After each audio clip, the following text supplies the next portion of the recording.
North and South Korea agreed on Wednesday to march their athletes together under one flag at the opening ceremony of the Winter Olympics next month and to field a joint women's ice hockey team. It was the most dramatic gesture of reconciliation between them in a decade.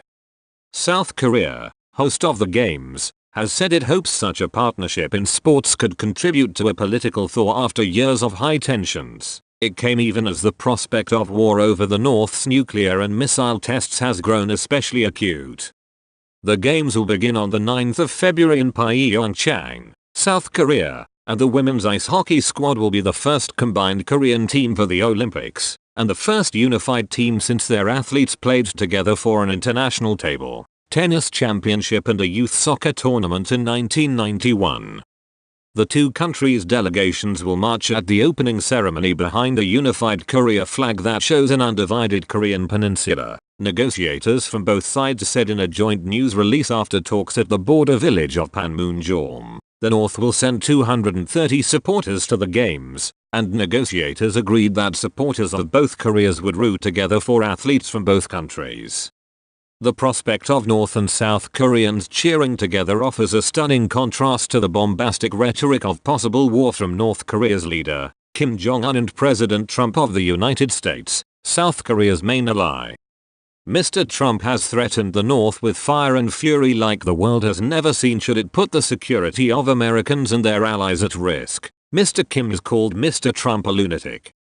The Olympics agreement could help President Moon Jae-in of South Korea, who has been pushing for dialogue and reconciliation with the North. Few expect that the breakthrough will lead to a quick breakthrough in the decades-old standoff over the North's nuclear weapons program, but it provided a welcome reprieve for South Koreans who have grown both alarmed and weary over the tensions and talks of possible war in the peninsula. The news was welcomed by top officials at the United Nations, where Secretary General Antonio Guterres has said he plans to attend the opening ceremonies. The President of the General Assembly, Miroslav Lajčák of Slovakia, said on Twitter, heartened by reports that Koreans from DPRK and ROK will march together at Olympics opening ceremony. The two countries also agreed on Wednesday that their skiing teams would train together in the Musikryong ski resort in North Korea. The resort, a showpiece project of the North's leader, Kim Jong-un, was opened in 2013. South Korean officials said on Wednesday that the North's delegation would include at least 550 people, including about 150 to the Paralympic Games in March, but the joint news statement said that the final number would be determined in Switzerland on Saturday, when the International Olympic Committee is to bring together North and South Korean officials. The plan is for the North's athletes to enter the South over a land border on the 1st of February. So far, the only North Korean athletes to qualify for the Pyeongchang Games are a pairs figure skating team. North Korea missed in the 31st of October deadline to accept invitations from South Korea and the International Olympic Committee to join the Games, but the international body has said it remains willing to consider wildcard entries for North Korean athletes. A unified team of any kind at the Olympics would be a milestone for the Koreas, which have been bitter rivals in international sports as well as diplomacy and armed conflict, but which also have a history of trying to use sports as an avenue for reconciliation. Mr. Moon proposed in June that the two Koreas form a unified team for the Pyeongchang Games, but the suggestion was not taken seriously until Mr. Kim used his New Year's Day speech to propose dialogue with the South and to discuss his country's participation in the Olympics. That proposal led to a series of talks in Panmunjom between the two Korean governments. In an earlier round of negotiations, the North agreed to send a 140-member orchestra to play in the South during the Olympics. The prospect of fostering inter-Korean reconciliation through sports and other channels has strong appeal in South Korea, so much so that successive governments have tried to negotiate sending a unified team to the Olympics.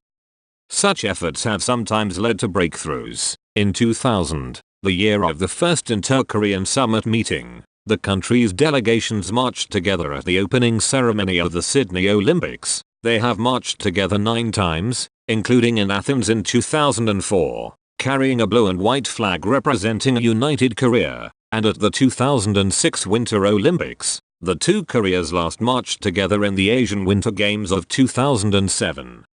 but forming a joint Olympic team proved elusive. Past negotiations faltered over such details as whether a joint team would have an equal number of players from each country, who would choose the coaches, and where the athletes would train.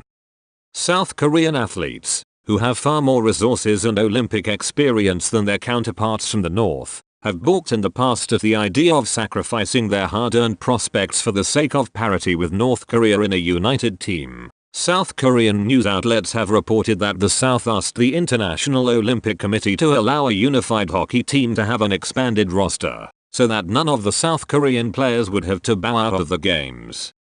South Korea first sought to use sports to ease military tensions with the North back in the 1960s, proposing joint teams for international athletic events. But sports diplomacy has never led to a lasting political thaw on the Korean peninsula, which has remained technically in a state of war since the 1950 to 1953 Korean War was halted with a truce.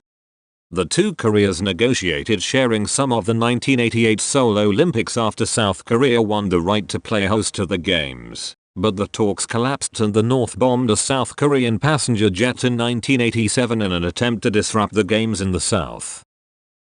Inter-Korean sports and other exchanges increased between 1998 and 2008, when the leaders of the South were pushing their so-called sunshine policy of seeking reconciliation and easing political tensions. But that period of detente, which gained momentum with the historic Inter-Korean Summit in 2000, unraveled as conservatives took power in the South in 2008. They withdrew from projects like a joint factory park in the North Korean town of Kaesong in response to the North's nuclear weapons pursuit and other acts the South considered provocative.